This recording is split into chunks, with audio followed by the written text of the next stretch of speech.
Back. Another episode of the weekly Roundup here on A2D Radio. I'm your host, Steve Rochelle, being joined, Big G over here next to me. Going to be kicking it, Rafi on the ones and twos behind the screen there. But, let's kick it off with our opener here. And we are brought to you by our doc, your doc, your doc, Dr. Paul Vidal, Specialized Physical Therapy, LLC, Burlington, Cherry Hill, Princeton locations. Find them on the web, specializedphysicaltherapy.com. So, Greggy. What's up, Steve? We gonna kick this off with the poll question here. Do you agree or disagree here for it? But let's get that sponsor out there with brought to you by Ambuck Services, AMBUCK Services.com. Call Mike or Amber's. Tell me A2D send you 20% off them gutter guards, anything around the house. You got you covered. AmbuckServices.com. And that poll question is, you think those Flyers are going to bounce back for game 3 after what we saw yesterday afternoon? Yeah, absolutely. I completely agree to the poll. I know a lot of people are freaking out right now. Yeah, but we have to remember that that was probably the worst game we've seen from the Flyers in a long time. That's how hot they were. That's how well they were playing. You saw it in game 1. They didn't play a great game 1, but they escaped, right? Yes. Carter Hart stood on his head, kept us in that game until we were able to produce some offense, right? It started looking that way in game 2. Hart was good early. And then he just got bombarded too much, and we just, we unfortunately just weren't able to sustain anything. And we waited 15 minutes, to get our first shot. But I know people are freaking out, but I absolutely agree. This team is too veteranly built and has too many talented pieces in key places, and has too many that they're going to bounce back and answer the bell on game 3. Yeah, I agree, man. I think they will bounce back. It's one of those things, man, where it's rough for that point where you got to have all the expectations. You're on this big run, and what I think they won their last like 13, 14 games or something to that effect. So yeah, something crazy. Yep. Yeah, you eventually come back down. Especially in the playoffs, you go against elite goaltending, especially like when you got Carey Price in there, man. It's one of those things you have to expect to lose a game or 2 in there. Sure. And the beautiful thing about the playoffs is you can lose 3. Yeah. And still be a Stanley Cup champion. So it doesn't. It's one game. It's definitely something to be concerning about is the fact that there was a 0 on there. And you didn't get a great performance out of him game 1. I get that part of the fans being upset. With that, I'm with you on that. You need more out of G. You need more out of Jake. You need more out of JVR. You need to get them going. Your young guns can only take you so far. They need something from that veteran leadership. No, absolutely. So, I guess without any further ado, we're going to be brought to you, introducing our guest for the afternoon, Frank the Animal Bialowas. Frank, how are we doing this afternoon, brother? Good. How are you, man? Hey, Frank, how are we? We're doing good. Big thanks for hopping on with us this afternoon and talking some puck. No problem. I actually just got off my motorcycle, so I'm good, man. I'm actually What are you riding, man? What were you riding today? Today I got my Road King out, but I got Breakout and Y Glide, so I got to, that comfort bike today, the old man bike. Nice cruising style. Yeah, that's it. So yeah, man. Girlfriend's on the back. She don't like those other ones. The seat's too small. So, I want to get things started here, but obviously our Philadelphia Flyers are on a nice little run here, number 1 seed. Lot of good things happening. We got game 3 about to go on. What are your thoughts on what happened yesterday afternoon? That 5-0 loss. Is it just one of those aberrations when you run into a team that just won't say no in the playoffs? Well, I mean, I'm from Canada. Everybody hates Montreal. You know what I mean? Bunch of frogs. You know what I mean? The French Canadians are all assholes. You know, so whatever. But you got to deal with real. You know, reality is that it's a short season. You know, anything can happen. You know what I mean? I wish that the regular season continued on because the Flyers were hot. They were gelling at the right time. I mean, they had all their shit together, and I never thought they'd be able to come back and play the way they are, but they are. But again, other teams are doing it too. Like Montreal's infamous for shitting the bed. You know what I mean? They'll play. They're on fire. You know what I mean? You know, as it goes duration, they seem to always fall apart. You know what I'm saying? So. But they got a hot goaltender, and in a short thing like this, they can do some damage. You know, they killed Pittsburgh. You know, God, no, you know, hopefully they don't do it to the Flyers. You know, it just sucks. It's, you know, it's like I said, it's a short season. You get a hot goalie, you get this. I mean, anything can happen, man. You know what I mean? Playoffs are crazy. So, yeah, it definitely is. And Carey Price is definitely one of them goalies who could steal the show for you. That's it, exactly. I mean, like, yeah. It's a scary. I wish they would have lost to Tampa Bay and, you know, took someone else, because like I said, Montreal's infamous. You know, when they're on fire, they're on fire, and when they shit hard. They just like dump it. Like it's over. You know? They you know, one day they're the best in the NHL, and the next day they don't play on the ice with 15-year-olds. You know what I mean? So yeah, I don't know. I mean, you know, hopefully they tank quick, but you know, they're a dangerous team. I mean, that's what I was laughing at. They don't even deserve to be in the playoffs, to be honest with you. Look back. Yeah, no, absolutely. Right, and now the assholes are going to win because they get a break, you know, with this crap going on. So, who knows? Yeah, but I mean, think about it. You know, they get lucky. I mean, if you go look at what happened in basketball, the Suns went 8-0, and they still just didn't get in, but because of how poorly they played. The Habs were lucky enough to just have play well enough before the stoppage to get themselves in a position to get themselves in. Right. So yeah. Bubble sports is kind of interesting right now. Yeah, well, that's it. Exactly. I mean, it's got to be weird, man. I mean, like I don't think I could play in that with no fans, and that's tough, man. That's like a scrimmage. You know what I mean? If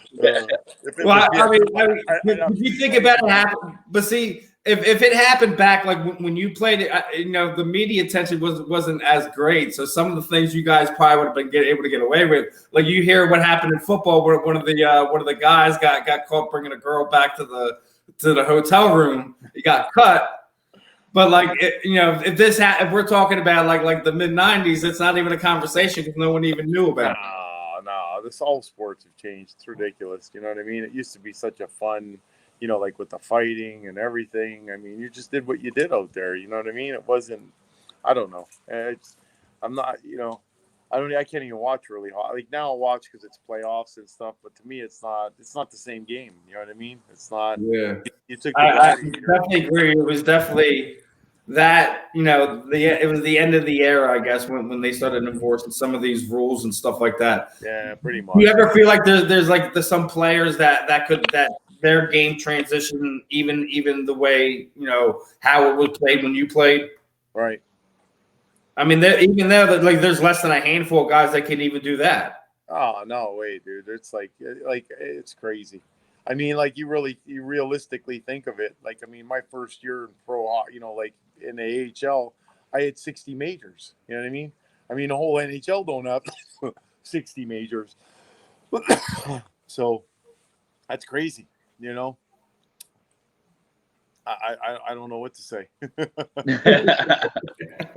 I mean, yeah, it's definitely a different game in everything today. But I mean, in the same sentence, it's playoff hockey. It's still ratcheted up a couple notches. So I guess you know, for your flavor, at least it quenches it a little bit, I guess. Yeah, I mean, it's always nice. You watch, you know, it's a couple games, whatever. But you know, I just wish there was a little bit more hatred in the game, like there used to be. You know what I mean? Now everybody's buddy, and you line up beside someone. Hey, what's going on, buddy? Like back in the day, if someone said that to me, I'd punch him right in the teeth. You know what I mean? Is it weird seeing Domi's kid out there playing for the Habs and you know, not playing that style of hockey that you know you're used to his dad and you playing? Oh yeah, well, you can't. I mean, the problem is you gotta.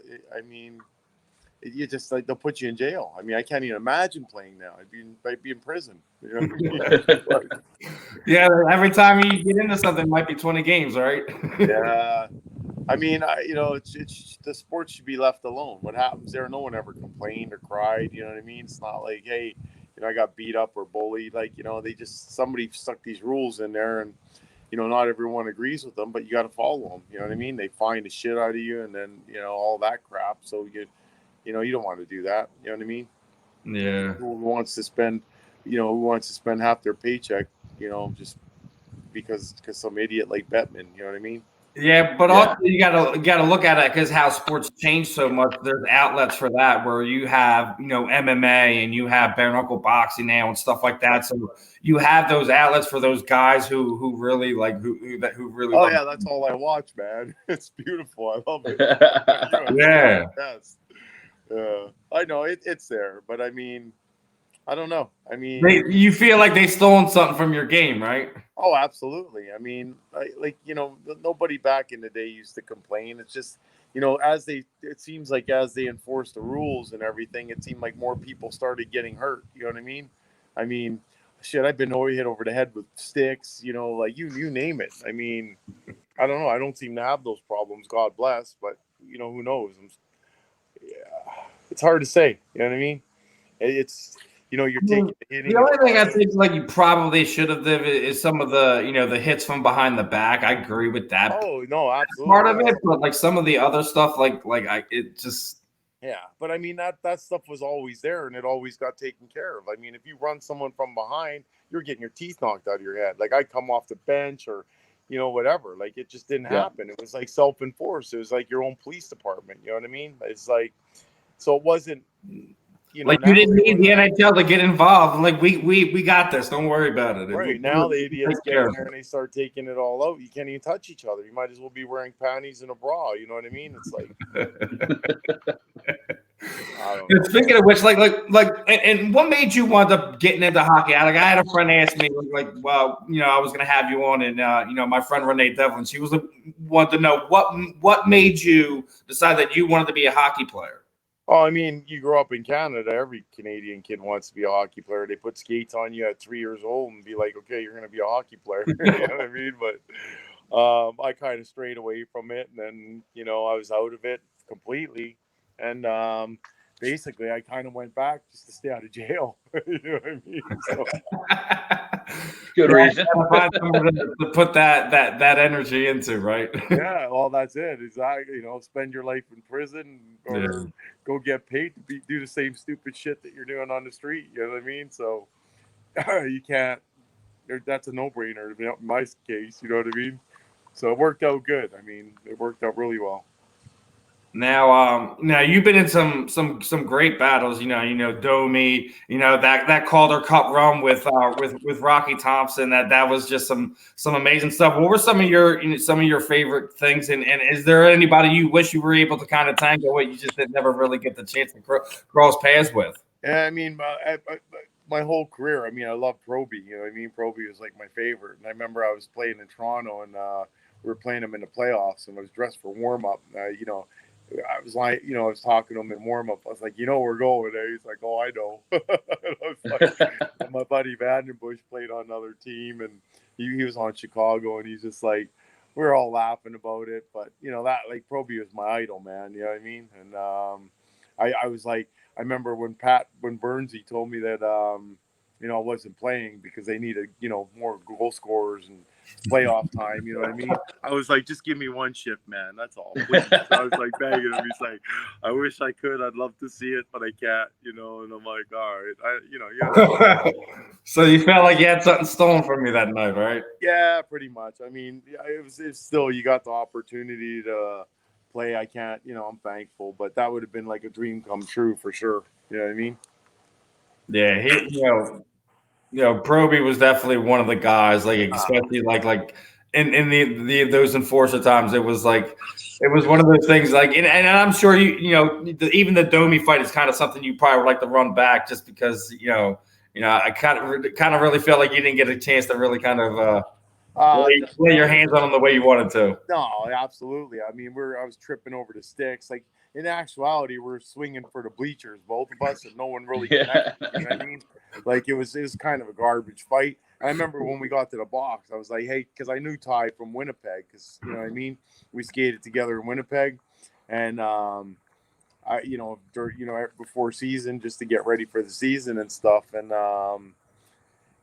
when we were in the box, I was like, hey, man, when we get out of here, we got to go again. He's like, I'm not fighting you again. I was like, come on. You wanted to fight as soon as you got out of the box. Oh, yeah, I was ready, man. I never got another shift to get, you know what I mean? So it was like, whatever. So, yeah, I would have 100%, but it is the way it is. You know what I mean? I don't like draws. I don't like lose. You know what I mean? I don't like losing. I gotta win, man. That's it. I'll fight till I win. I don't care if it's 100 times. So on that, did you keep track of your win-loss record? Yeah. I mean, I've never really had my ass kicked. It's the one time that I got knocked down. It was here in Philadelphia. And I was just being an idiot. Like I couldn't hit the guy, and I was swinging, and it got a kid from Hershey, and he was turned sideways, hand cocked all the way back, and I just laughed at him. I'm like, "Hey, give it to me," and he hit me right on the chin, man. Didn't hurt me, didn't do nothing, but it knocked me down. He landed on top. Yeah. I was like, "Oh!" I remember I was laying on the ice, and he's looking up at him, and I'm like, "You are so dead, man." And we got out of the box, 5 minutes was over. I went and stood right in front of the penalty box. As soon as he came out, we went again. And then that's great. We got out, and I fought him again. I was like, just never even gave him a chance. And I think I fought him like 10 times and beat him up like every time, until finally in Hershey, he came on ice. He's like, I'm not fighting no more. I'm like, yes, you are. And he skated off, and that was the end of him. I never seen him again. Oh man, that's great stuff. Pretty relentless. Is there anyone that you tangoed with that afterwards you're sitting in a box, you go, maybe I shouldn't have done that one? No, dude. I remember like me and Brashear used to fight. I hated him when we played. He played in Freddie.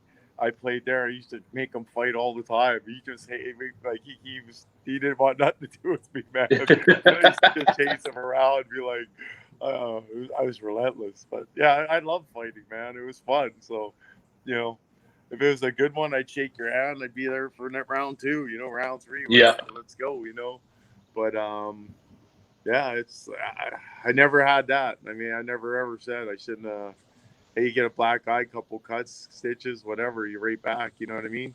I mean, when I fought that kid, he actually put a good gash under my eye. And I literally skated to the bench, I looked at the trainer, Chris Felix. I was like, give me the Vaseline, man. I grabbed the glob of it, put it. Billy's like, jump in the box. I'm like, nope. Went right back out, fought again.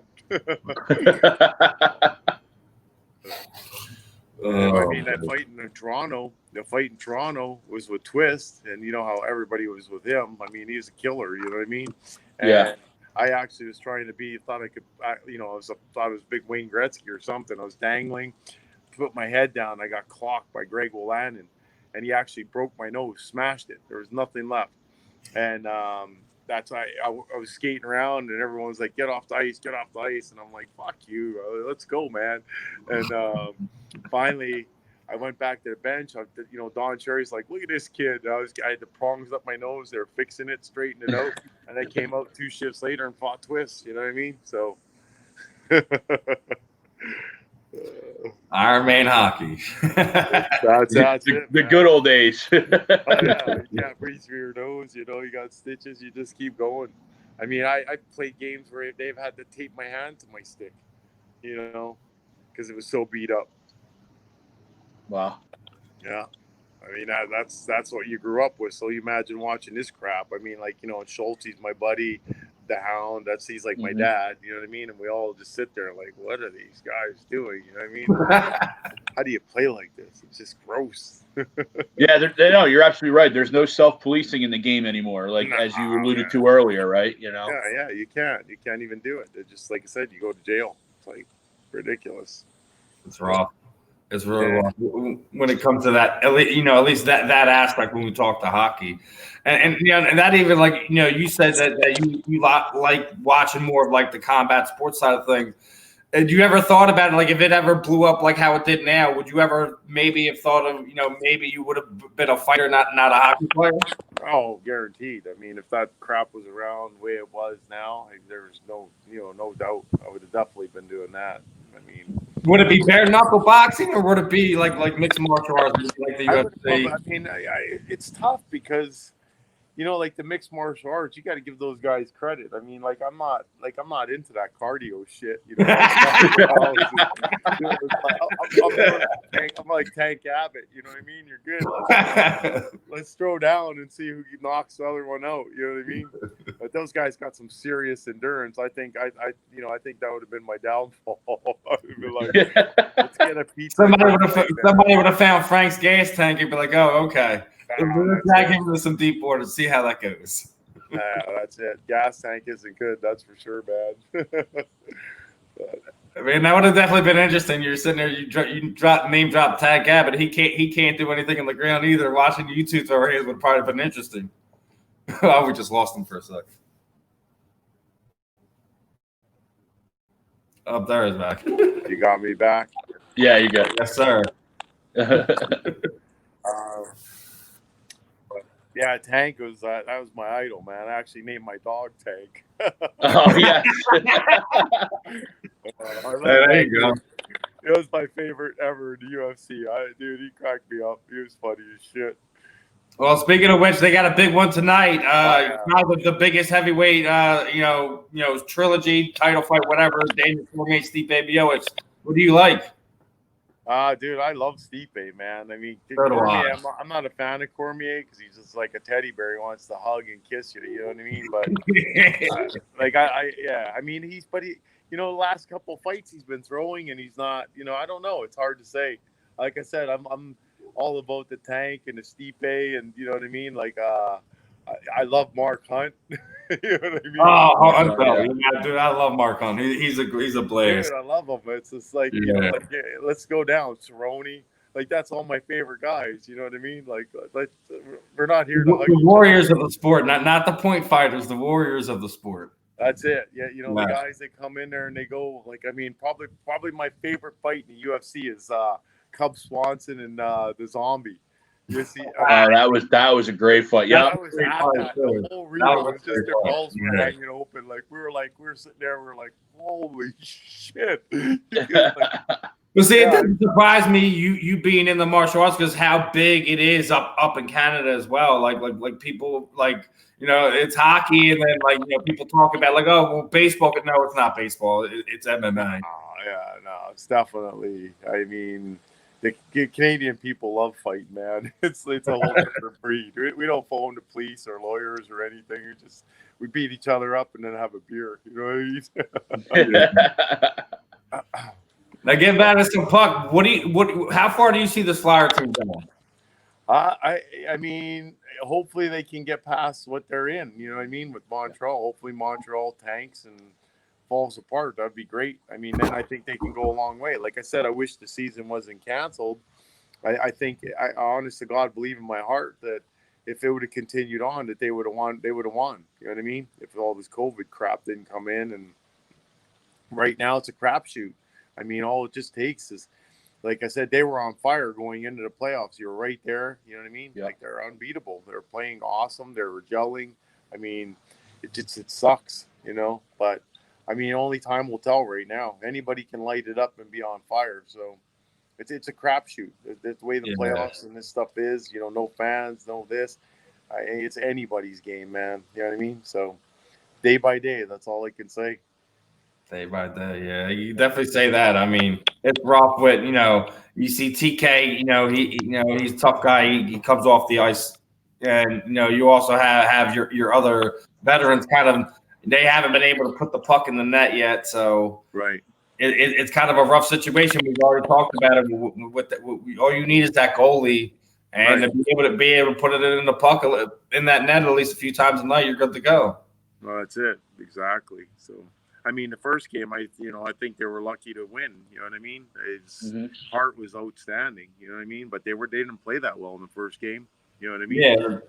That was the other thing I was saying to Greg before we got on. That was one of the things, like as much as we want to say, like, hey, like, let's not freak out just yet. They didn't play great in that first game as well, and it's one of those things where you have to take note of that. So, well, that's it. I mean, you need everybody to step up. Right now, they're not getting much from their first and second line. You know what I mean? Like Giroux and all those guys. They're not. I don't think they're playing that well. Their third line, fourth lines are carrying them along. You know what I mean? So.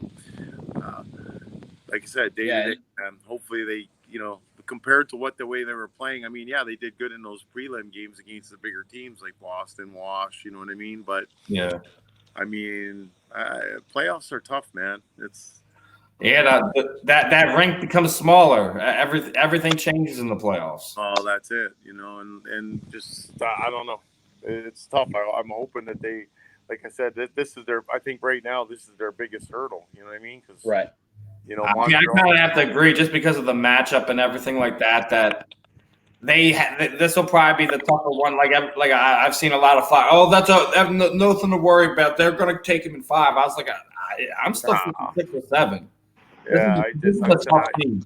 Yeah, they're playing really, really good hockey right now. You're kind of still trying to regain that momentum again, where you really haven't gotten it from your top 2 lines. Once you get that going again, you don't know if that's going to happen over the next 2 to 3 games. Yeah, compare what they're playing. They're playing okay, but I mean, everybody had a break. Compare now to the way they were playing when the playoff, when the season ended. There's no comparison. You know what I mean? So yeah, they were firing on all the machine, whatever. Jesus Christ, these guys finally win. You know what I mean? And it was just sad. It's disheartening. It's like, that's what I said to I said to everybody, I was like, that really sucks, dude. What a kick in the nuts. You know what I mean? That's the Philly luck for us. Yeah, that's it. On fire and right at the right. Dude, the timing is like, you have no idea unless you played the game. You could be in I played in Portland. We were in last place, made the playoffs the last game of the season, and we went to the finals and lost to St. John's. You know what I mean? We had Ron Tugnut as a goalie. He lit it up. It was just a shit show, and it's like, you're like, wow. And and I've seen so many teams do that. You know what I mean? You gel at it. That to tell everybody. Everyone always asks me. It's like, if you gel at the right time, you win the cup. That's it. That's the bottom line. Doesn't matter what you did all year. It doesn't matter. None of that shit matters anymore. You have that short season, and it's who's firing on all cylinders in the playoffs. You know what I mean? Yeah, absolutely. Yeah, and that depth scoring, that depth production that we've seen, is good for a game or 2. But you're right. You need your stars to pick it up and be stars like they're paid to be. You got to be firing on all cylinders, man. I mean, like even if your studs are playing well, and your third and fourth line are shit in the bed, you're in trouble. You know what I mean? Right. Everybody's got to be firing. You got to be getting it from everywhere. You know what I mean? So. I mean, I think I even scored in the playoffs. I don't know. I can't remember, but. I just remember that Calder Cup run in '98 was special. Yeah. Oh, yeah. That was, again, that team was just, the year before we were in first place, and we got knocked out in the first round. You know what I mean? We just weren't, Hershey came in on fire, and they ended up winning. That year, we were unstoppable, man. You know what I mean? So, and it was fun. Yeah, I mean, we beat everybody up. It was a good time. That was a fun team. Greg, anything else you want to throw over to Frank before we let him enjoy the rest of the season? I'm good. No, absolutely, we're good. I'm good. All right. Well, Frank, thanks for your time this afternoon. Definitely want to have you back on, and always a big thank you to from everyone here at A2D for your time this afternoon, and go Flyers, and we'll catch up later, man. All right, thanks for having me on, guys. Really appreciate it. All the best. Thanks, Frank. All right, be good. All right, take care. You too. All right, everyone. That was Frank the Animal Bialowas. Definitely a fun conversation as always, for sure. Oh, absolutely. Yeah, and I think you hit it on the nail, man. If the UFC was a little bit more mainstream back in the day, in his heyday, there might have been a lot of guys who were enforcers in hockey that probably turned over. But like I said, it was just they had the wrong people running it. They didn't have the right money behind What's up, it. It just didn't work out. So big guys like Frank and your Tony Twist and maybe even your Ty Domies of the world probably would have been potentially or some type of mixed martial arts promotion. Just the money wasn't there, not like the hockey players. And maybe not in lieu of hockey, but maybe they wouldn't have hung on as long as what I mean. Maybe they wouldn't have hung on to to playing as long as they did because there was no other option for them, right? You know what I mean? That's those guys like that. That's all they had. But also, he was a Canadian, so he was kind of more being pushed towards that. But even like I was saying, if you talk to a lot of I've ran into a whole lot of Canadian MMA fans over time doing shows and whatever, and just a whole lot of them is just some of them it's kind of the other way with it. So it's one or two of them when we're talking combat sports and hockey, when we're talking about our friends from the Great North. Yeah, no, there's no doubt. Yeah, Spence. Yeah, I definitely did see D-Jax burnt Darius Slay like it was freaking no tomorrow. That little hesitation double move and took him to the outside. That was, oh man. And here's the other side of that too. Let's pump the brakes. Yeah, I'm going to say the other side of that too because let's pump the brakes. That was 1-on-1, no help. It was just a drill. Put on game film to see what Darius Slay can do. Right? Yeah. I don't need old Philly all freaking out and worrying that we're gonna get Nnamdi Asomugha again, right? Just relax. I look at the positive and see the burst and see the quick twitch from Deshaun. Right? That's what I see from another core injury, especially from another core injury. I mean, we can write his name in for comeback player of the year probably right now.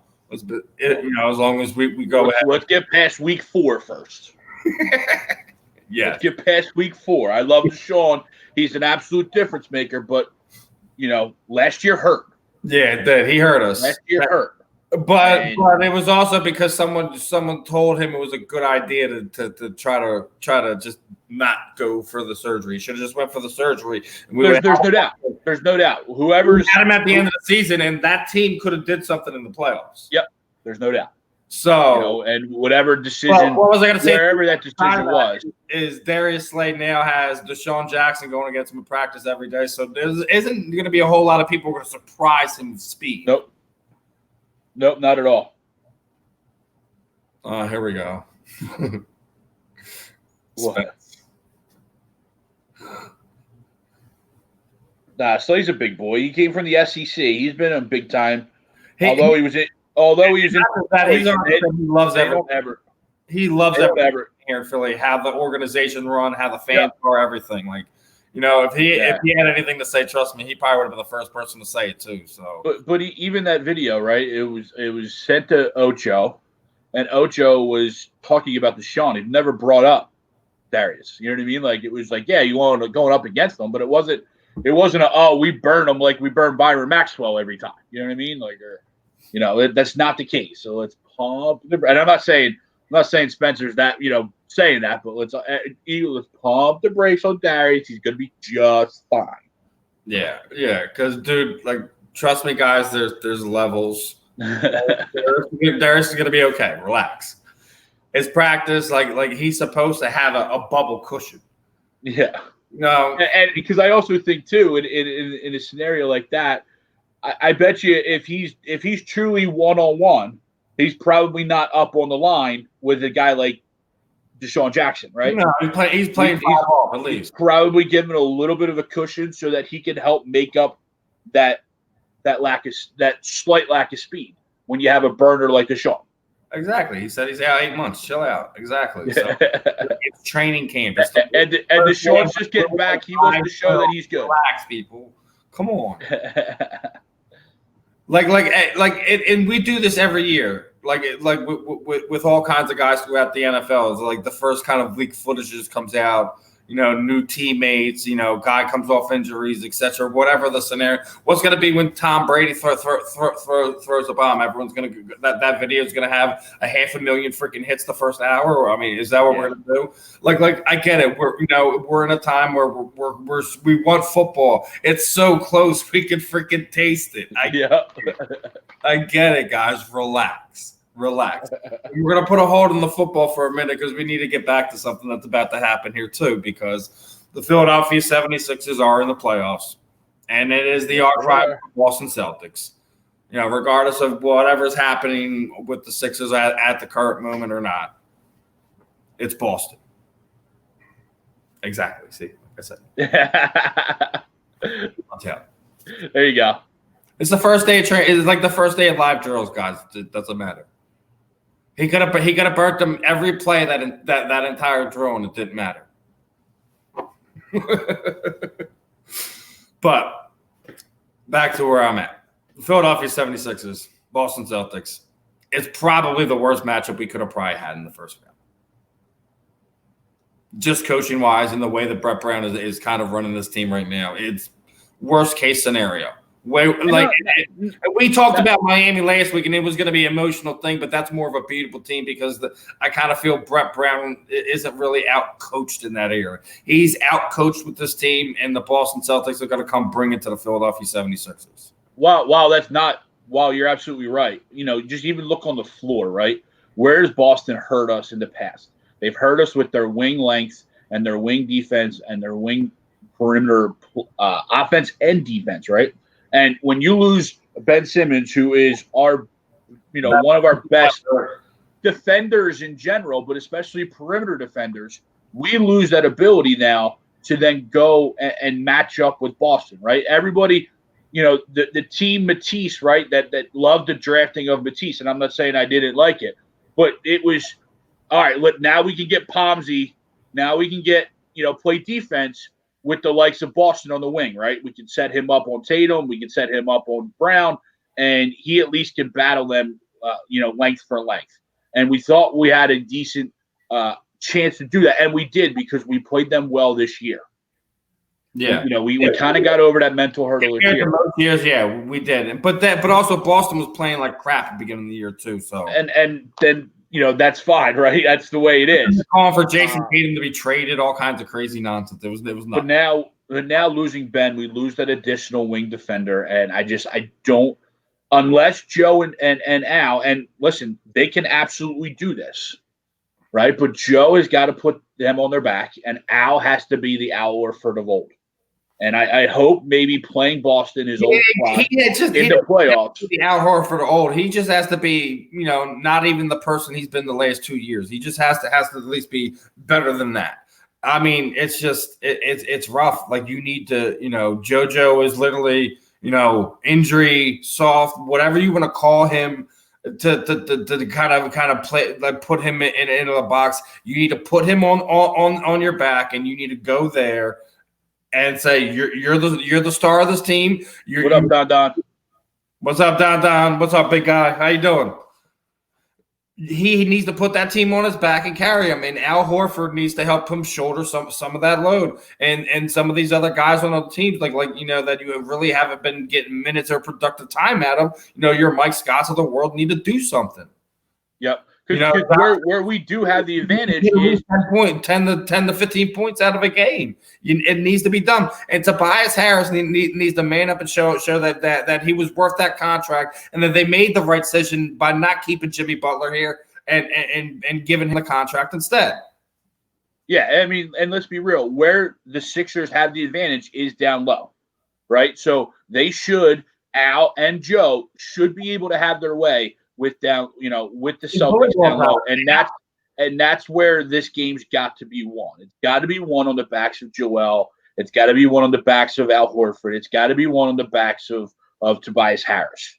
You're gonna need production out of all those other guys. You're absolutely right. But unless those three don't come to play, your three highest paid players, we're gonna be in trouble. And forget about the point scoring side of things. Everyone needs to come play defense too. We need absolutely. The transition defense is the most important thing because that is where the Boston Celtics kill people is in the transition.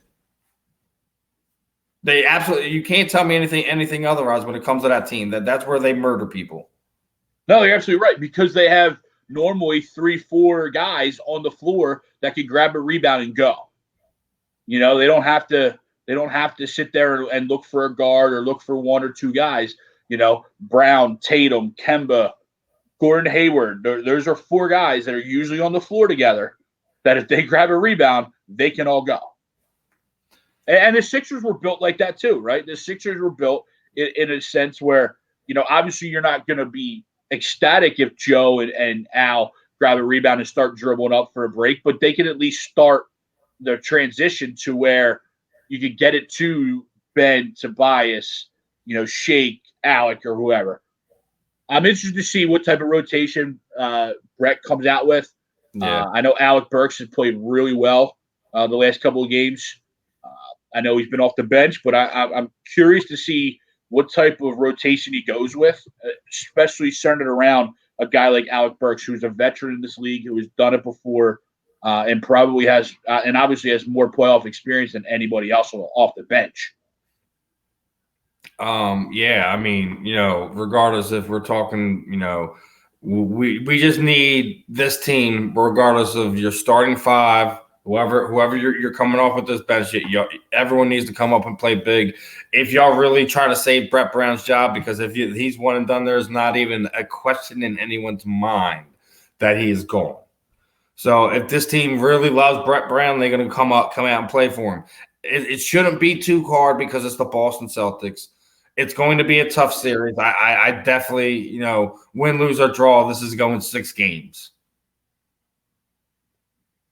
Don, he's reading that right now, and I know he's tightening up his britches. I know he's scared. Yeah, I don't think he has anything to be scared for with the Blazers. I mean, I know Lillard is playing out of his freaking mind right now. And well, the Lakers can't stop a guard, so I'd be really worried. See, Ralph's so scared he doesn't even want to come on and defend his guys. Oh, he's calling him out, LeBron. He doesn't even. See, look, LeBron's the GOAT. This has nothing to do with LeBron. This is Dame. I'll take Dame right now over LeBron. The Dame Lillard and the Los Angeles Lakers. This isn't Dame versus LeBron. This is team for team. Don sitting there saying that they coming for him, so we're gonna give him the platform to say so. And we're talking basketball right now, so I think that's an interesting series. No, it is. I mean, the Blazers. I mean, in the playoffs are always a tough out. I mean, obviously, I do think the Lakers are able to take it. Just when you factor in LeBron and AD alone, right? Yeah. Obviously they haven't played great in the bubble, but then again, they didn't really have anything to play for, so there wasn't much to really worry about. The flip side of that, though, is a team like Portland has played 8 games of playoff intensity and of meaning to where, you got Dame dropping 50, 70, 90 points a game, and they're already up and running in a playoff atmosphere because they have to be. Obviously, they got to win tonight, right? Is that game tonight, Ralph, or today? That playing game, they got to win. I mean, obviously, I think the Lakers are big Grizzlies fans right now because they look like a hot mess. But yeah, let's see if I can find out. I think that game is today. Let's see if I can find that real quick. I don't know, but let's be honest. Anything less than a LA Western Conference Finals is a bad night. Grizzlies. Yeah, that game's coming up at 2:30. Grizzlies, Trailblazers, 2:30. There you go. Ralph doesn't want to talk today. His voice must be hurting. Oh man, I have a feeling this is going to play out later in the week. No, but I think it's a winnable series for the Sixers. The way they're playing doesn't kind of give any fans much hope. I mean, I don't have much hope. I don't. You know what I mean? I think while we may play better at times without Ben on the floor, we're obviously not a better team. But this matchup just worries me because of what it is, right? You already talked about it as well, right? The coaching side of it is one thing, but even on the floor, it's bad. We just don't match up well with the loss of Ben Simmons. Now, like you alluded to earlier, Miami, I think we match up better against Miami without Ben. Still a tough series. I think I'd probably take Spoelstra over Brown at this point, especially because Spoelstra's at least one. But I like our matchup better against Miami because I think that we can match up player for player better for Miami. Yeah. But I don't think that against Boston just because of their length and their versatility and their athleticism, especially there on the wing. Yeah, it's a rough call right now. And Don, if the Sixers lose in the first round, who on the roster can you see not coming back? Probably just about the whole bench. Yeah, but then again, we're a revolving door on the bench, right? It's if we, I'm not saying you're wrong. Like we haven't found that since, I don't think you should have let JJ Redick walk first and foremost. But they didn't let him walk. He left. He chose to decide. He and Jimmy, like we can sit here and say like, oh, we should have kept them. We offered them both. They decided to go somewhere else, and because of that, JJ now missed the playoffs for the first time in his career. So how do you like them apples? You know what I mean? Like, I don't disagree. Like, yeah, I probably should have kept JJ, or maybe should have offered him more money, but they offered what they did. Way to make it work. Yeah, at that point in time, he But at that point, he had already made a decision. He was leaving. I mean, when you go on a radio and you say, "I would like to end my career in Philadelphia," and then a day later or 2 days later sign with the Pelicans, you kind of had your mind already made up. There was no like, well, let me wait and give them the last shot. Let me see what else he wants to do. No, 2 days, a day later, 2 days later, he was already out the door. So, all right, see ya. I mean, unfortunately, though, to Don Don's question, Joel's back, Ben's back, Tobias back, most likely Horford's back. Everybody else, it didn't really matter anyway because they're all pieces. Probably where you question is like, is Al here? Is Mike Scott still here? Those are probably the only ones that you're really going to kind of. You got to trade Horford. You just signed him. So you can't. That's what I'm saying. Like you're not getting rid of these guys without somebody else giving you shit back. So. Yeah, but then you can find shit that you can release that you don't have to sit on. Yeah, but then you're still sitting on the money. Like that's the same thing with Al. Like he signed for 4 years, and in the NBA, if you trade somebody, it's got to work money wise. So you can't trade Al for a bunch of. I mean, I guess you could if you find someone stupid enough to give you a bunch of 1 year deals. Then yes, let's go sign him. Let's go do that. But definitely don't. I have no doubts that those 4 guys are back, and I missed the name, but yes, let's go Flyers. Yeah, that's my friend Renee. You go Renee. Yeah, I got you. Let's go. Absolutely, we got this. But yeah, it's gonna be rough sailing for the Sixers. They need to come up big, and it doesn't look very likely for them. That's the glim bleak outlook that they have given us at this point in time. We're just seeing the cars that's being laid in front of us, fam. I don't know what to tell you. Yeah, we had some better news to tell you, but we don't. Here's the positive side, though, right? Joel Embiid could absolutely take over a game. Tobias Harris is being paid as a max player and has the ability to take over the game from the outside. Al Horford has done it every other year of his career except this year. Right, so if all 3 of those guys combine like a Mighty Morphin Power Rangers set, right? we can compete and we can play well, right? I love the Power Ranger reference. But we need those guys now at this time to step up, and it's playoff time, right? Joel said it all year. I'm kind of loafing through the regular season. I don't really have any motivation, but get me to the playoffs. Well, Joel, we're here. Yeah, it's time. We're here. And as much as this postseason is an indictment for Brett Brown, JoJo needs to win, lose, or draw. He has to give us everything he's got.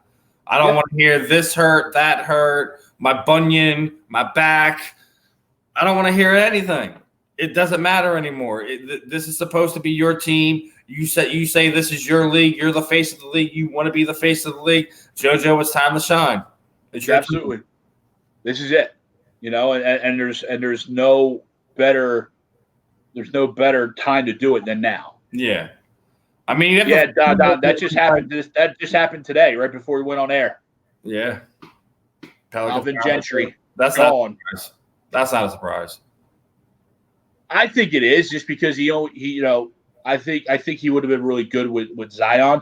Yeah. And Zion was hurt for the whole year. And even when they came back in the bubble, he was hurt the whole year. But it was one of those things I don't think that's the guy. Shocker alert.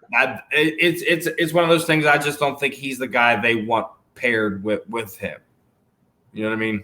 Yeah, but I know I don't disagree. But Alvin I think I'm with you on that. I think he could have been really good for Zion. I think they would have, that at least on the court it would have worked. But it's one of those things where I think it's for the most part he'd been at least moderately successful there prior to Zion. So it's like one of these things where I just think it was a quick hook for what they potentially were trying to build there, right? Build a young nucleus around Zion, Ralphie's stepbrother, and Brandon Ingram, right? And then you miss Zion for half the year. Lonzo actually showed a pulse that he actually looked like he could play in this league, and Brandon Ingram became a star. And then you pull the plug already. Like, who do you have lined up? That's Brett right. Brown. And here's the other thing, like Greg, when you even look at it the other way, like who wants to come into that situation right now to seeing how quick you just yanked them out of that? Yeah, I mean, NBA coaches and NBA guys are going to take any job and every job possible. That's just the NBA, right? It's a revolving door, and that's kind of why I hate the revolving door of the NBA. It's because, like, look at the names everyone's throwing out for Brett Brown, right? Jason Kidd. What did he win? Nothing. Mark Jackson. He couldn't win with Steph and Clay. Now, granted, they were young, and obviously they won right after he left, so he's got to get some credit for that. I'm getting sick and tired of these recycled names of former. Well, that's exactly it. That's the point. That's the NBA. Why do I have to keep hearing these names? Like I'd rather you keep giving me the former Villanova coach as the next Sixers coach before anything else. I'd rather you feed me that line again. Yep. No, that's to your point about who wants it. Anyone's going to want it, right? Anyone's going to want to be associated with Zion Williamson and getting him to the playoffs and potentially winning a championship with Zion. Every coach is going to want that job. I don't disagree. Regardless of what you feel about. They all know that coaching is a fickle profession, right? You can sign a 3-year deal and be fired halfway through your first year. You know what I mean? Doesn't matter. Oh, man. Coach is the one thing that's never promised in sports. Coaches go faster than players do. and they should, right? They're the easiest to replace, we'll say. And, one more thing before we get into, UFC 252. I wanted to get your thoughts on it, Greg. The college sports, fall sports being pushed to spring. This is nonsense. Yeah, I mean,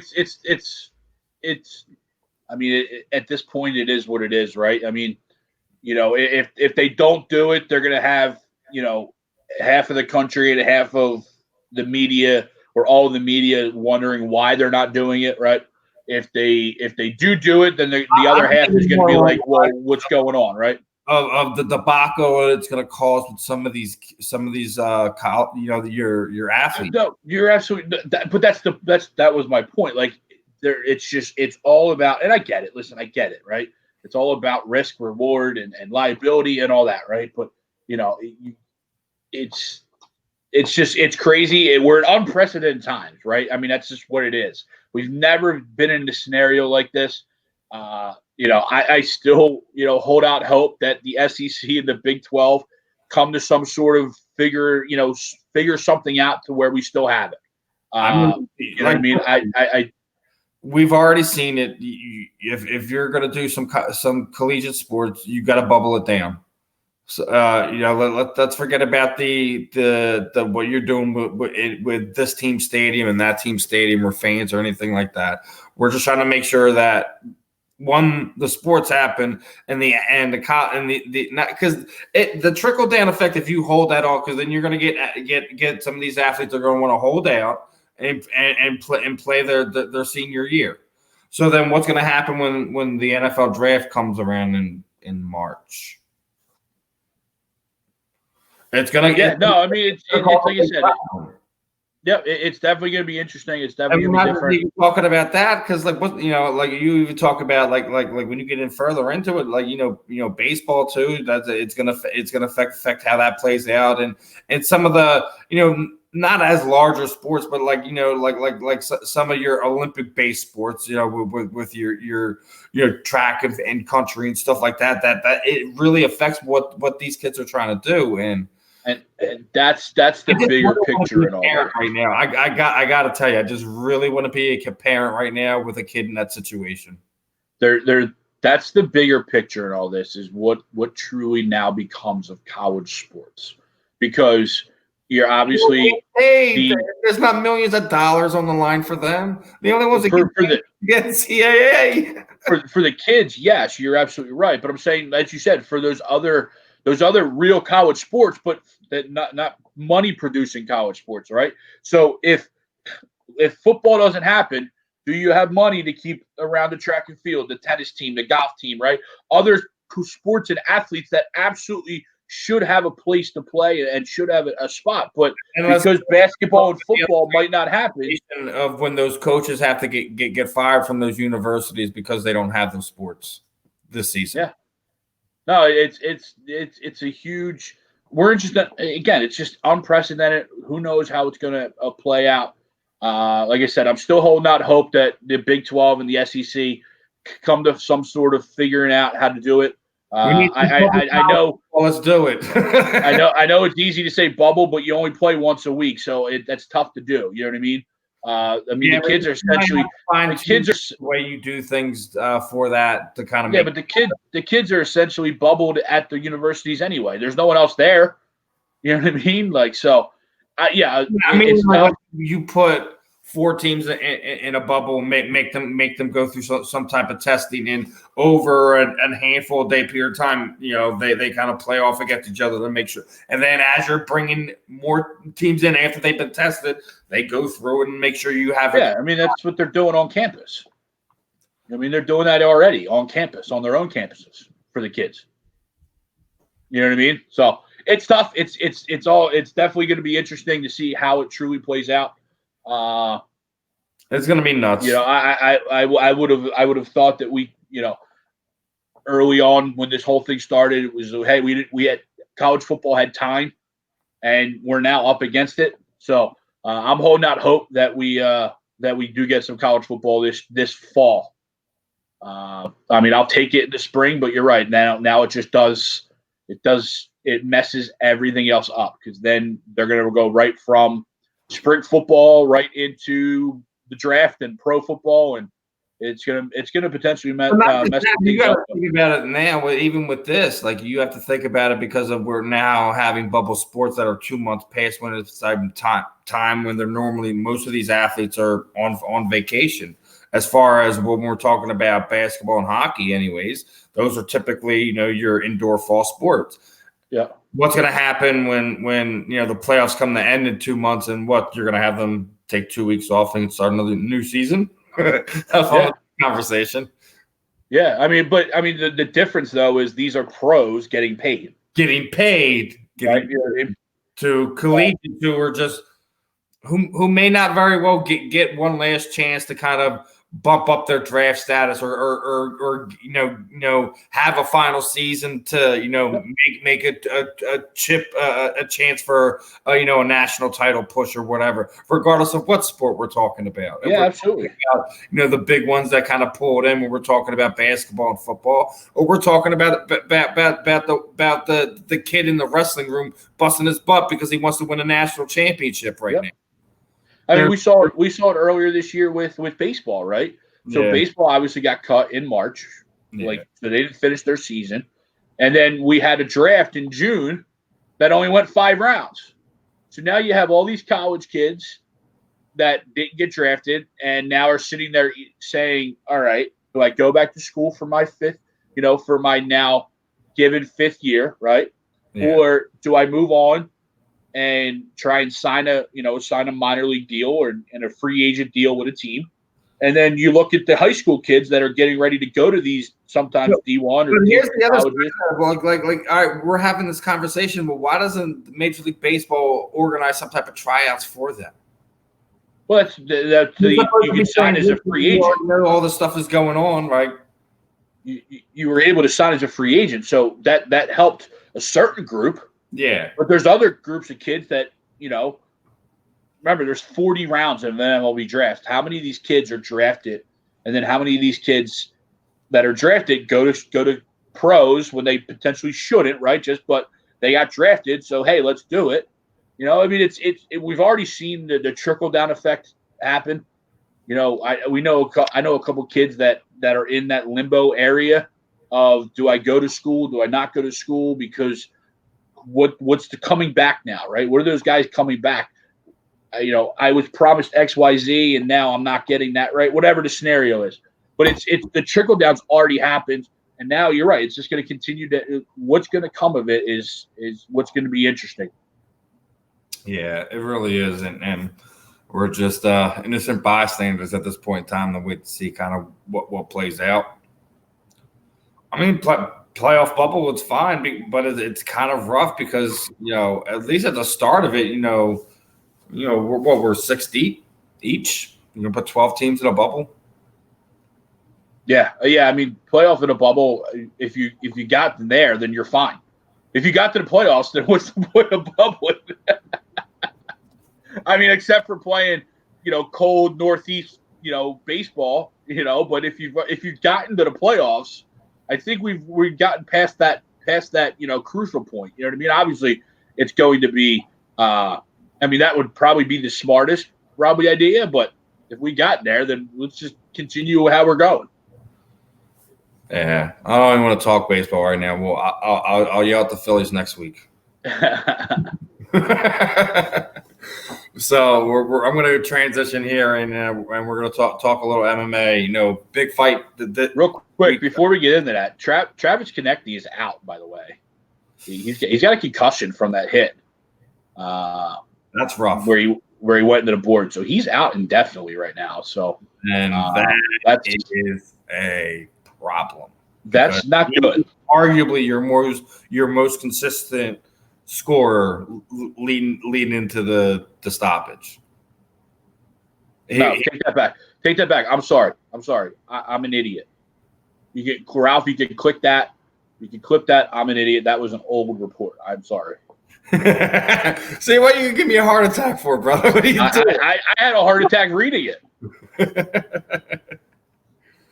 But he did come off the ice yesterday, which is where I went there. I was trying to get an update from him. Yeah, we got to see how TK's doing because that's big, man. Because he's one of our biggest. He's a spark plug of that team right now. He's been more consistent throughout the season. I don't know anyone who was probably a little bit more than him right now, but let's talk some UFC 2. Yeah, let's go. We got sorry to freak everybody out right there. Yeah, man, you can give me a heart attack. TK, all right, man, good. But I want to talk one of the preliminaries before we get into some of the other ones. Just because of the simple fact, we got Philly's own Chris Daukaus is making his UFC debut against Parker Porter. You know, big shout out to Martinez BJJ getting another one of their guys in the you know the big dance there in the UFC. Dawkins was initially slated. He was supposed to be fighting Sean T this week. And for people who didn't happen to see any of the cage-free fights this week, he didn't fight. His guy didn't get medically cleared. And Sean is yet again waiting for. Oh my God! I totally forgot that was a midweek card. Like I totally forgot that it was a Tuesday, Wednesday card. I forgot to even tune in. Yeah. That's terrible on my part. I was part of the interviews and I missed them. How'd Jeremiah? I didn't check the second night because I was running around doing stuff around here. I need to go back and check the results from it.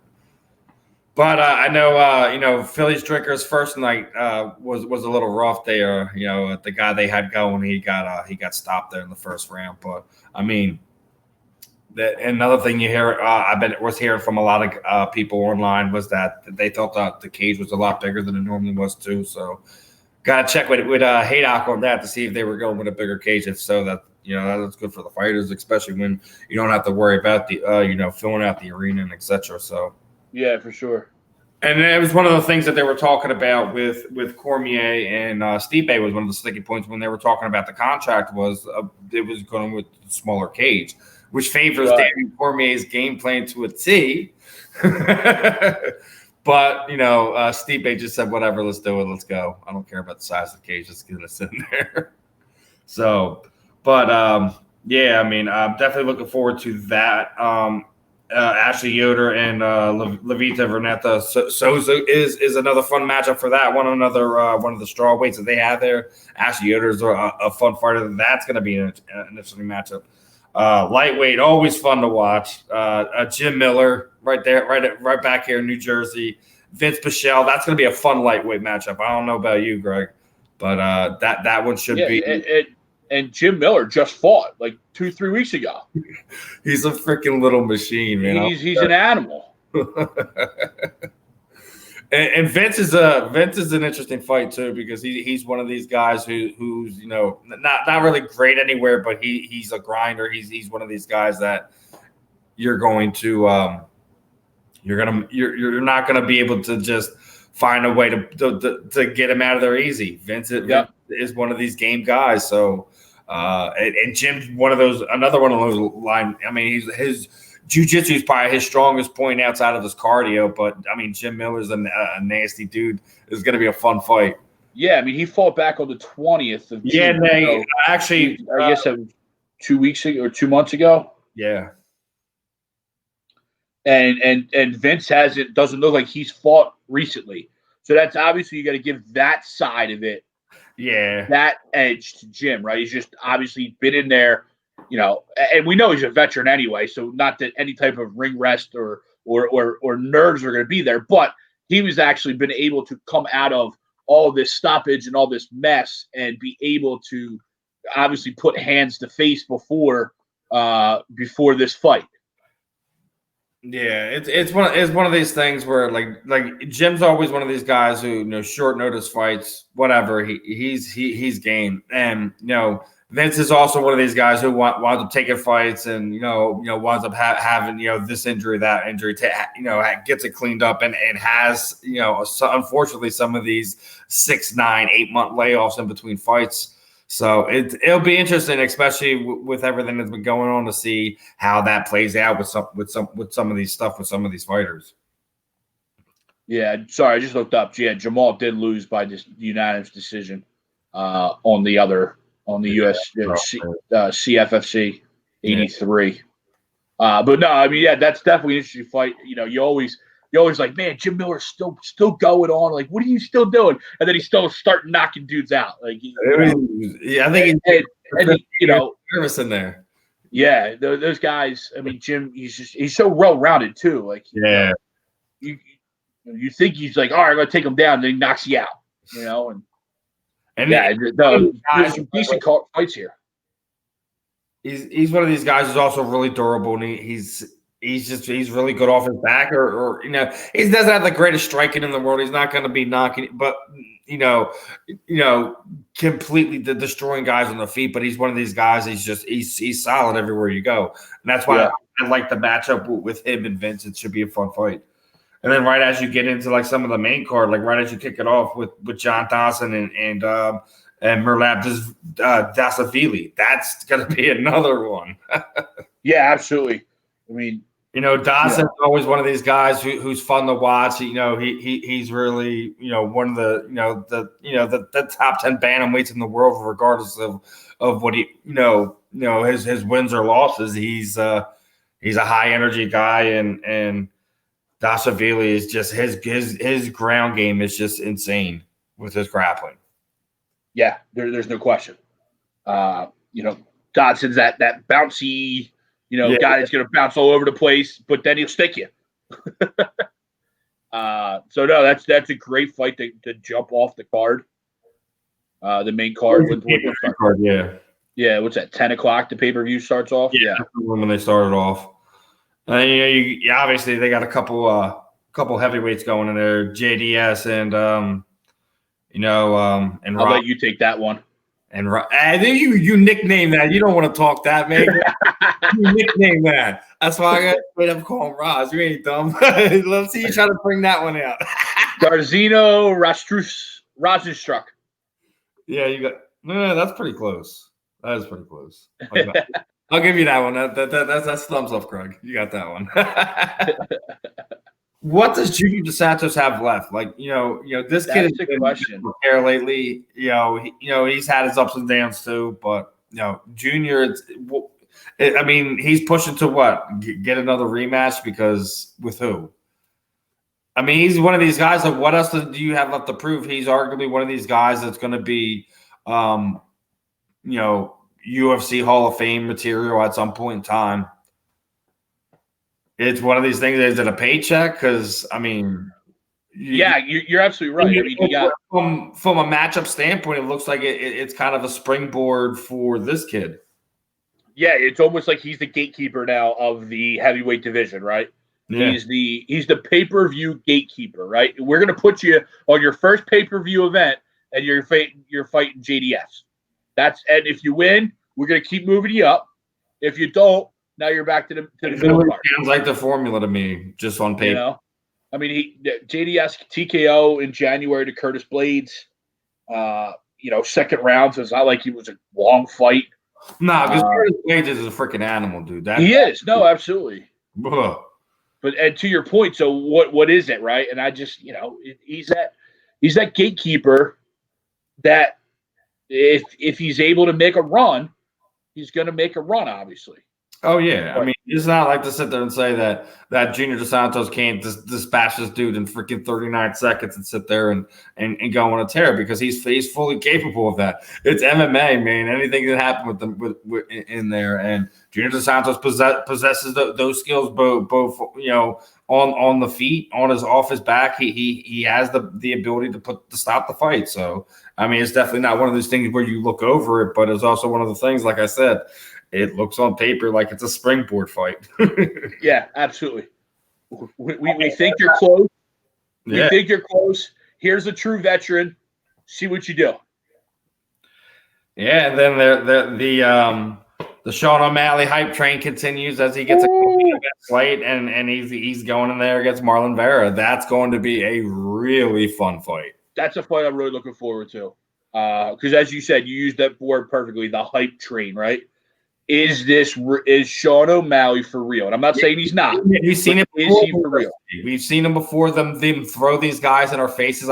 Rory McDonald was supposed to be the next great George St. Pierre, and as soon as he got up in there against top competition, he found out what it was like and didn't want no more of that.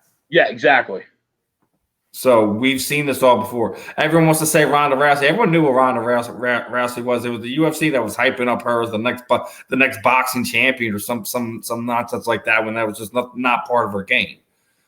But we've also seen it with Conor McGregor. But Conor kind of put himself in more trouble with his mouth 'mouth, than what the UFC kind of did with him as far as building him up. Sean O'Malley looks like he's the next guy. So yeah, no, he's definitely got the swag for it, right? Oh, I mean, that guy's been all over the place. He's the epitome of a modern age California kid with got it there. And he's relishing his moment. And the sport, see, and that's the other thing. Like a lot of purists like to knock it. You know, like how some of these fighters go about things. But it's also the sport has changed so much, and I get hard on some of them with some of the things some of the guys say. Other than that, like at the end of the day, we've kind of merged pro fighting with pro wrestling. It's a marriage that has happened for well more than 20 years now. It's not a new thing. It happened very early in mixed martial arts and be kind of adopted and forgotten, brought back. It's not an odd thing. So like it's one of these things where self-promotion to a point, and some guys talk a little too much to the point. But Sean O'Malley kind of has both things going for him. Yeah, and you feed into that when you put a mic in their face right after the fight, right? You go back to that Richard Sherman yelling at Aaron Andrews after the Seahawks beat the 49ers, right? Like, what did you want a guy to say right at like seconds after the biggest play to send their team to the Super Bowl? Like, what do you want him to say? Oh yeah, we had a really good game plan. You know what I mean? Like, I loved it. I bought a Sherman jersey right after that. But also when you think about it as a person of media and stuff, but that you want that pure. That's exactly it. And then even everyone, right? Oh, so what's next for you? Who do you want to call out? And then like we're asking for it. And so you're right. Sean is just taking it and be like, let's go. I'll take everybody. And some people are kind of razzing him about some of it, but listen, man, you take your highest point and take as much of it as you can for as long as you can. It doesn't last, especially not in this sport. Yep. No, absolutely. They changed the next big thing faster than you wouldn't believe. No, there's no question. And you're right. To that point, you got to stay in the topic of conversation so that you're able to stick around that conversation longer. Yeah. Because if you're not, as soon as you have a loss or two, see ya. Even if they were bogus, right? You know what I mean? Yeah, it's definitely going to be interesting, and it's definitely a tough matchup with Vera, and they kind of got some history that they've had some. Scored again, 2-0 Bruins. Hey, there you go. 2-0 Bruins. Just started the third period. And the Sixers are doing what now? I have no idea. They're not playing. They don't play till when. I don't know when they play. I thought they had one more. Or was that last? That was last night. That's what it was. This was last night. They beat Houston by 40. Did Houston play anybody? Not really, no. Russ was out. I think James played like 10 minutes. Yeah, you just make sure there ain't no rust building up. But let's get into this last one. Main event. Triligy.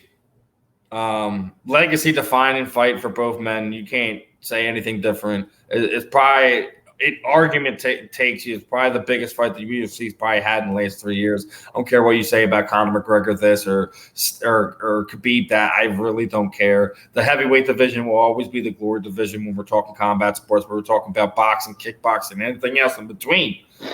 It's always going to be the heavyweights, and you have two of the best. And it's not just guys who are good at one thing. Daniel Cormier is arguably probably one of the most underrated, unrecognized wrestlers of his era. Mm-hmm. And he probably spent more time battling medical issues and getting guys around him being better than worried about being a mixed martial artist in his younger life, because he was also chasing that Olympic wrestling dream that a lot of young Americans do chase. And he's adapted very well to MMA. If anybody hasn't watched him, go look some film on him. He has some of the most beautiful single leg wrestling slams in MMA you could probably ever see. regardless if you like him, dislike him from the John Jones stuff of however you take him. And I'm not one of these guys who really love Daniel Cormier, but he is definitely deserving of where he's at to be in this situation, this spotlight, and he is going against an absolute animal of a Croatian fighter in Stipe Miocic, who has not great wrestling credentials, but he has a wrestling background. He can definitely keep the fight standing, and he is definitely going to be the bigger guy in this fight. I'm not sure what the weight. I think there's literally there's 3 pounds between them. They both look like they're in great shape. Stipe Miocic looks absolutely in phenomenal shape. Yeah, I mean, you just look at the fight tape, right? 6'3" to 5'9", listed 240 to 235, and then 80-inch reach for Stipe to a 72.5-inch for Daniel Cormier. Now, obviously, we realize, as you mentioned, the whole wrestling background, so that reach doesn't concern Daniel so much, but that's where it's going to help. Stipe, because he's going to want to keep him at bay. Losses is in those scramble areas. If Stipe is able to kind of be able to kind of make Daniel kind of carry his weight and use a lot of that dirty boxing, and it kind of showed, if anyone's watched some of Daniel's fights when he hasn't looked that great, when you're able to kind of slow him down with body shots and get him moving his hands around where he's not really doing the wrestling. He's more concerned with defending himself. You're going to find Daniel's going to be not as much of a problem to deal with in some of these areas. And Stipe has the skill set to do that, both with his reach and his frame. Absolutely. What has each fighter learned from each of the 2 previous times? What new wrinkles are they going to bring in? Trilogies are always a crapshoot. A lot of people say that in the first fight, Stipe Miocic was handily beating Daniel Cormier until the eye poke and he got the finish. And then a lot of people say in the second fight, Daniel Cormier had kind of figured out Stipe's game, and then Stipe got that stoppage and retained the title. So now we're in the third fight. Anybody who has watched boxing or anything like that knows trilogies, anything can happen. And just even movies, right? The trilogies are the worst ones, right? It's either they're the worst fight or they're the best one, right? Like Bad Boys 3 was probably the best movie of the trilogy, right? And so, no, you're absolutely right. What do you see in the trilogy? The other side of it is outside of this. We obviously know this is probably Daniel's last fight, win or lose. Yeah. What's going on with Stipe? Like Stipe, there's been other interviews where he's done right after fights where he sounds punch drunk, and so how much does Stipe have? And obviously this fight has been pushed back a couple of times because Stipe, who's still a firefighter in his hometown or his town he's living in, was more concerned with helping out the town during the pandemic than he was training and being ready for a fight. So with all this that's happened, he's had surgeries he's had to have over the last handful of years, and I kind of feel where you're coming from, where you're starting to hear some speech things. It's kind of some of the stuff we were seeing from George St. Pierre for a while, and he has fought in some absolutely mammothly powerful punchers, especially being a heavyweight, right? As you said, they're always going to carry this prestige of a heavyweight. So with the massive power, but then even besides that, do you think he really wants to get in the ring with a Francis Ngannou again? Or again, especially Ngannou at this level? Like when he got Ngannou, it was early. He's leveled up. He leveled up. Like he went in and bought all those Fortnite upgrades. He went in and bought all those extra training attributes. He spent his buttload of money on the Xbox Game Marketplace to level himself up because he's there. Yeah. I really want to see him and Curtis Blades go at it. I really want to see that fight. That's the fight I want to see made moving forward, regardless of what happens with these two men tonight. Yeah, whether that's for the interim belt or for the number one contender, right? You're absolutely right. Those two are right there. That fight needs to happen ASAP. Somebody should reach the proper authorities and make sure that those two have a date sometime before the end of the year. Would be nice, preferably. But moving forward, the way I just say it, I'm still going to stay firm with what I think. I think Stipe's going to find that gas tank again and find where he has that little hole in it, and he's going to find the chink in the armor, and he will find himself a mid to late round stoppage again against Daniel Cormier. Daniel Cormier will be a UFC Hall of Famer. He will be, forever remembered in the sport if this is indeed his last fight. I hope he's remembered for more what he did, not the crying memes that our society likes to kind of pick on him about. They are great though.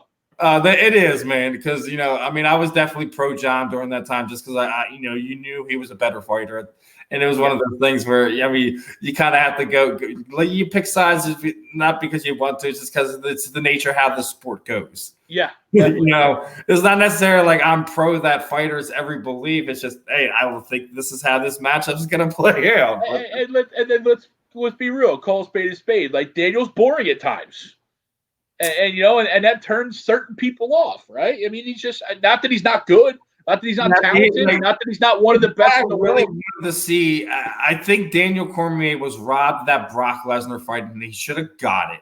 Just the fact that them being able to just say whose wrestling is better, and two, like the slams that either would able to have been gotten off on each other, and like if anyone's ever seen Brock being able to unload ground and pound on people, it is terrifying. Yeah. So that matchup would have been fun. Hurricanes 2-1. What's that? Hurricanes just scored. Sorry. Okay. 2-1 Bruins still. And but you're right. I mean, Brock Lesnar ground and pound is vicious. Yeah, dude, he made mincemeat out of a lot of men very fastly. Who's the one I remember vividly? It was Shane Carwin. Shane Carwin. No, oh man, it wasn't the hammer fist though. When he got the hammer fist, it was probably, I think it was when he won the belt against Couture, where he hit him with like 52 hammer fists. Yeah, far away. I'm like, is he jerking off or is he trying to stop the fight? Maybe both. Maybe both. Yeah, you're right. But it was one of these things where I just think has one of the things that escaped Daniel. Probably the only thing that escaped Daniel. He was a UFC heavyweight champion. He was a UFC light heavyweight champion. He was a Strikeforce champion, and he was a U.S. Olympian. And he's arguably trained in one of the best gyms out there on that West Coast. So, if this is the final time, Daniel, all joking aside, all rubs aside, thank you for all the memories. No, yeah, absolutely, and he's obviously got his next plan already in place. You know what I mean? With not only the gym, but the commentating and stuff. And I do enjoy him on there. I enjoy him on there. I like him and Paul. It's it's going to be a nice transition for when eventually Joe Rogan does leave, because he's been hitting at it for a while.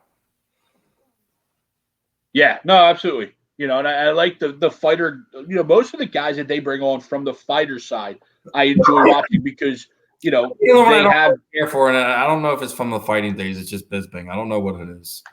I like it just because I like the accent and the different the different ways that he says certain things. You know what I mean? Yeah, it's because of the different dialects. You know what I mean? Like, it's great. No, but you're right. I mean, he sometimes gets annoying. But yeah, most of those guys do a pretty good job. Yeah, I mean, Dominic Cruz is probably one of the more underrated ones. I completely agree. I completely agree. People really like him as a personality or as a person, but like, you need to have him in studio on set, whatever it is. Even that pretty face, even your talent information, or to maybe some guys in the cage. I don't know, whatever it is. It's still good to have him around. Definitely. But I think that'll get. So who do you got? Who do you got? What? Who's your pick? I got Stipe all day, brother. Stipe? Okay. Yeah, I like either a third round or late round stoppage. He's that gas tank and punch a hole in it. He's probably going to use that dirty boxing up against the cage to kind of wear him down and soften him up around the middle. That's what the one thing about Daniel, man. He loves his food, and that gut really breaks him down too, man. I don't know what it is. If you've seen him in his fights, that's when you get him to come off his game, is when you soften him up in the middle. Some guys are really hard to break in one way. Sometimes you have to break him down with headshots. Daniel's not one of them guys. He can take punches. You have to break him down to the body, and I think Stipe is going to be able to do that. No, absolutely. I agree. I do go Stipe as well. I just think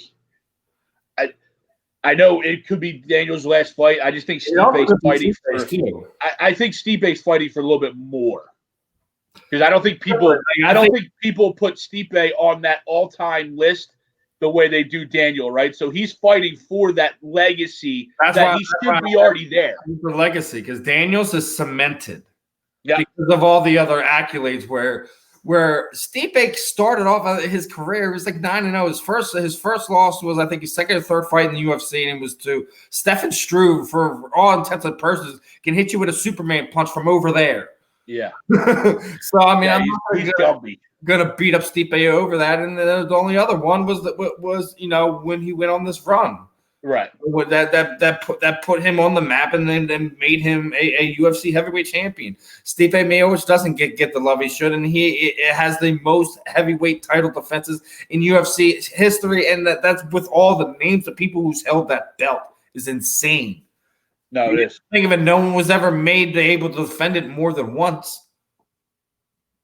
That's a crazy stat that before Stipe, no one did that.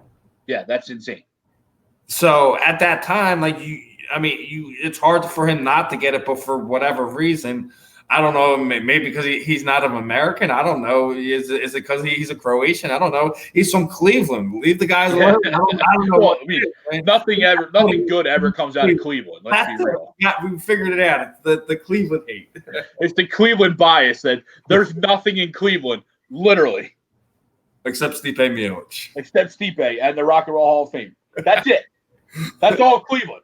I mean, Cleveland's so bad, LeBron left 7 times. He's like, I love y'all, but I gotta go. I just can't stay here. There's another shot at it's like one relative that you got to say, and you don't really want to say, but you got to give him love anyways. Yeah, Cleveland. That's Cleveland for you. That's Cleveland. I still got love for you, but we're gonna love you from over here. But before we wrap it up, I know we were going to do a giveaway this week. I hadn't really been able to get on social media. I was able to send one of our Philadelphia former athletes some stuff to be signed. We're going to be working on a giveaway. I'm going to make an announcement on social media over the next few days. What I'm going to be asking our fans and listeners and supporters to do is make sure you follow us here at A2D Radio. Make sure you follow these shows' accounts on Twitter. And I'm also going to give you who the giveaway is attached to accounts. Hey, Don. Hey, Don. Thanks for tuning in, brother. Stay safe. Yeah, go Sixers, go Flyers. We got this. at least we got faith in our Flyers. Me and Greg, our fractured Sixers love is definitely fractured.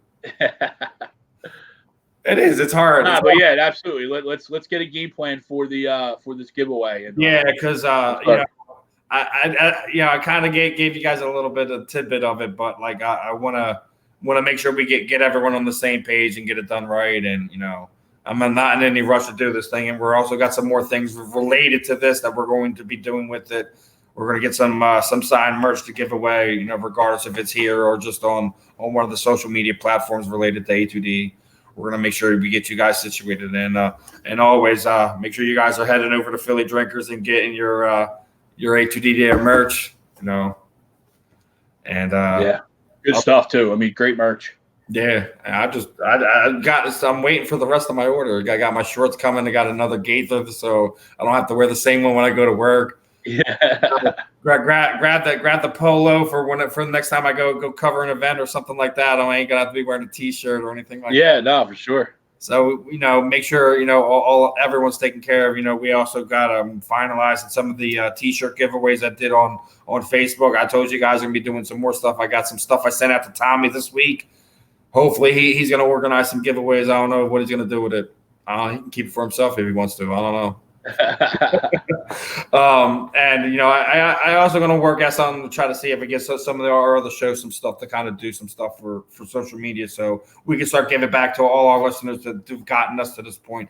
Tom the other day just how much we've grown on our social media platforms, from the Facebook page to Instagram to YouTube to and all the subsidiary shows accounts and everything like that. So if you guys love the content that we bring, please make sure you guys are tuning in. Make sure you guys are following us on social media. Make sure you guys are subscribed. Got your notifications on lock, because we're here 24/7, 365. We got multiple shows a day most days, and bringing you all kinds of different content. And we also big shout out to one of our newest members. They made the announcement today, right? What's her name? Tori?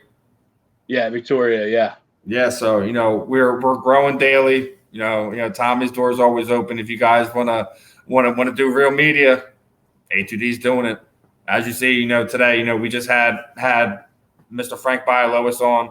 The list of our guests have been great. We're only going to continue to have more fun here, not only here on the weekly roundup, but all the shows on A2D radio platform. Absolutely, no doubt. Anything you also want to finish up, Greg, before we? No, we're good. Big day today. Yes, Flyers.